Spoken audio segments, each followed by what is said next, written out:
Hi friends, आज आम बनाऊँ सोयाबीन रो फ्राइड राइस। तो सब किसी आम वेजिटेबल्स ये फ्राए कर दीचु। बाकी ये अनियन टमाटो चिल्ली सब अच्छे। आठी बाहर कर दीचु आम सब गरम मसला गोटा मसला। एपटे गाजर फ्राए चलती। राइस आम राइस को ऑलरेडी भिजे की रखी दीचु बाहर करके। आमर आसीगले गाजर और बीट फ्राए। बर्तमान आमर सोयाबीन फ्राए हम। सोयाबीन गुड़ा को फास्ट बाहर कर प्रेशर कुकर बसई देबा। तेल पकाई तेल गरम होला परे आमे गोटा मसला एथरे पकेबा। प्रथम तेजपत्र पकई देछि, तापरे दालचीनी लवंग गोलमरिच फुटै देबा।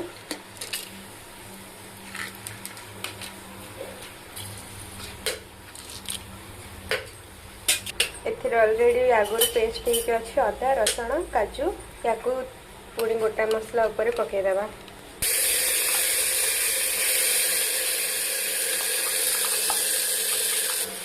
एथिरे स्वाद अनुसार लुण पकईकी भल भाव भाजी देवे।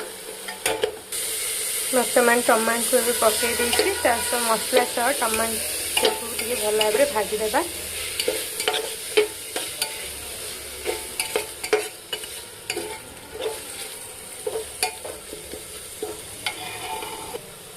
किसी हलदी गुंड लंका गुंड मसला गुंड सबू पकईकी भल भाव टमाटो सह मसला सह घाटी देगा। भल भाव तेल छाड़ी आसला पर्यंत फ्राए करवा। बर्तमान मसला भल भाव कषि हो देखिपे मसला तेल भी छाड़ी जापरे मसला उपर आम सोयाबीन गुड़ा पकईदेवा। कारण सोयाबीन समस्त को भल लगे तो टिके मसालेदार बनइले टेस्टा टी भल लगे सोयाबीन मत जेहेतु सोयाबीन भल लगे मुझे बन खाए तो समस्त को हुए तो भल लगी थाई पारे कि मत भल लगे मत मसालेदार हेले मत भल लगे। सोयाबीन सब पकई सारा मसला सह भल भाव घाटी देवा। मत ठंडा हो वॉइस टाइप ए टाइप शुणा जा भल भाव घाटी सारा या राइस को देदेवा।